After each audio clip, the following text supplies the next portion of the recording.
Development fight is now shaping up surrounding the Mizell Center along Sistrunk Boulevard in Fort Lauderdale. It turns out many African-American community leaders are opposed to the city's plan to lease that building to the YMCA. And Local 10's Terrell Fournette is live for us this evening to explain. Terrell.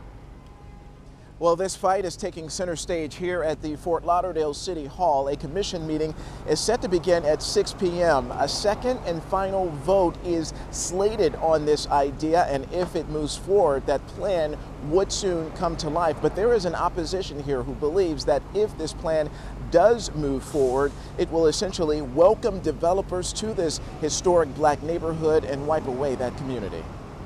The Mizell Center along Fort Lauderdale's historic Sistrunk Boulevard is named after Broward County's first black surgeon, Dr. Von D. Mizell. He opened an all-black hospital here in the 1930s, which later became a community center that is set vacant for the past decade in the deprived neighborhood. My goal is to bring the history to life in the community, because right now, how's that history really continuing? It's not. The head of the YMCA of South Florida wants to pump $16 million into the site to build a state-of-the-art facility to look like this. It'll include retail space to drive economic development to the community. It will have a preschool in honor of Miss Irma's preschool for many, many years. We want to keep that history. Plus a swimming pool, basketball court, and all the things a Y would bring. But that's just the problem for some people who call the area home. That's a foreign organization that started in Switzerland. It has nothing to do with our culture and what we want in that community. This is a black historic community, and we would like to keep it this way.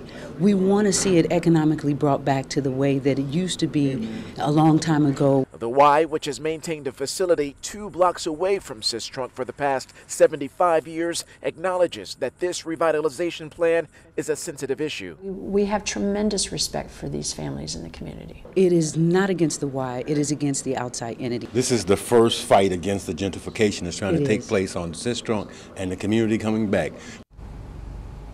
And it is expected to be a packed house inside of that commission meeting this evening. You can see 2 busloads of people who are in support of the YMCA's efforts just offloaded from the buses. They are now stepping into City Hall for this meeting. Also, we should note that $10 million of this $16 million plan will be from public money, community redevelopment funds, and that is essentially what the commission is voting on tonight in this second vote here at City Hall tonight. Again, it is expected to be a very packed house. Now, the organization, if it does passes, they plan to open the doors for this new facility in 3 years.